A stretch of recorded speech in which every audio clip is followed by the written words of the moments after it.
কথা অনেকে ভয়ে বলতে পারে না। এটা ভয়ের বাংলাদেশ হতে পারে না। জয়ের বাংলা ভয়ের বাংলা কেন হবে? গুটি কতক মানুষ এবং তাদেরকে ওই ট্যাগ মেরে যাচ্ছে, হয় বিএনপি নয় রাজাকার। এইগুলি আর কাজ করবে না ভাই। আমাদের নতুন প্রজন্ম যারা মুক্তিযুদ্ধের সময় জন্মও হয়নি তারা অনেক স্মার্ট। তাদের কাছে যে একটা বাচ্চা ছেলে ও যে এইভাবে দাঁড়ায় ছিল, ওকে নিরস্ত্র ছেলেকে গুলি করে মারছেন, এইটার জবাব কে দিবে?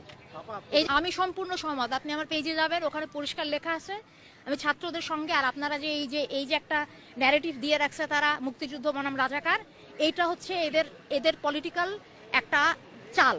এটা দিয়ে এরা সব সময় মানুষকে ভাগ করে রাখে, এটা দিয়ে এরা চুপ করায় রাখে।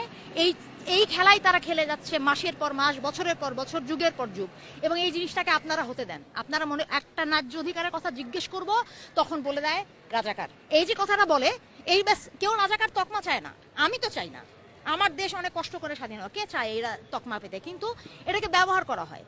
এই ব্যবহারের হাতটাকে এবার এই ছাত্ররা মুছড়ে দেওয়ার চেষ্টা করলো, এবং আমার মনে হয় বাংলাদেশের মানুষেরও এটা মুছড়ে দেওয়া উচিত। তারা এটা হতে পারে না যে স্বাধীনতা যুদ্ধ ৭১-এই শেষ। এই যে বুড়া মানুষগুলি রিক্সা চালায়, এই যে মরিচের কেজি ৪০০ টাকা, ৮০ টাকার নিচে আলু নাই, এই যে কুড়িগ্রামের বন্যা, মানুষের আশ্রয় নাই, আবার হাজার হাজার মানুষের এত টাকা, তারা মাথা ব্যথা হলে একটা হাঁচি দিলে সিঙ্গাপুরে চলে যায়। কেন? আপনি ঢাকা মেডিকেল কলেজে এসে মন্ত্রীদের উচিত বাধ্যতামূলকভাবে সবাইকে ঢাকা মেডিকেলে চিকিৎসা করতে হবে। সব মন্ত্রীদেরকে ঢাকা মেডিকেলে চিকিৎসা করতে হবে। আপনারা দেশের বাইরে যেতে পারবেন না যতদিন পর্যন্ত যে কোনো মানুষের ওই চিকিৎসা সুবিধা না আসবে। আপনারা দেশের বাইরে কেন যান চিকিৎসা করতে? সাধারণ মানুষকে না দিয়ে আপনারা কেন আপনাদের ছেলেমেয়েদেরকে বিদেশে পড়তে পাঠান? কেন পাঠান? বিদেশে পড়তে পাঠান কেন? আপনাদের ছেলেমেয়েরা বিদেশে পড়তে যায় কেন? আর আমাদের দেশের ছেলেমেয়েদের এই অবস্থা কেন? ঠিক করেন। এই প্রশ্ন আপনারা করেন। আজকে ছাত্ররা কোনো কিছুর পরোয়া না করে রাস্তায় নেমে আসছে।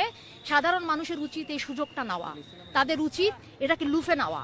তাদের মনে জয়ের বাংলা ভয়ের বাংলা হওয়াটা ঠিক হয়নি। এই দাবি বলে গেলাম আপনাদের কাছে। আপনারা এই জিনিসটা নিজেদের জায়গা থেকে, আপনাদের সাংবাদিকদের অনেক দায়িত্ব, আপনারা সব কিছু কাভার করেন না। কিভাবে মানুষ বুঝবে কি করে, মানুষ জানবে কি করে কি হচ্ছে না হচ্ছে? বলতে হবে তো। তারা অনেক বুদ্ধিমান, তারা এইগুলি খাবে না। এই মুক্তিযুদ্ধের এইসব আপনি ইতিহাস বয়ান দিবেন, তারা কেউ মুক্তিযুদ্ধের প্রতি অশ্রদ্ধাশীল না।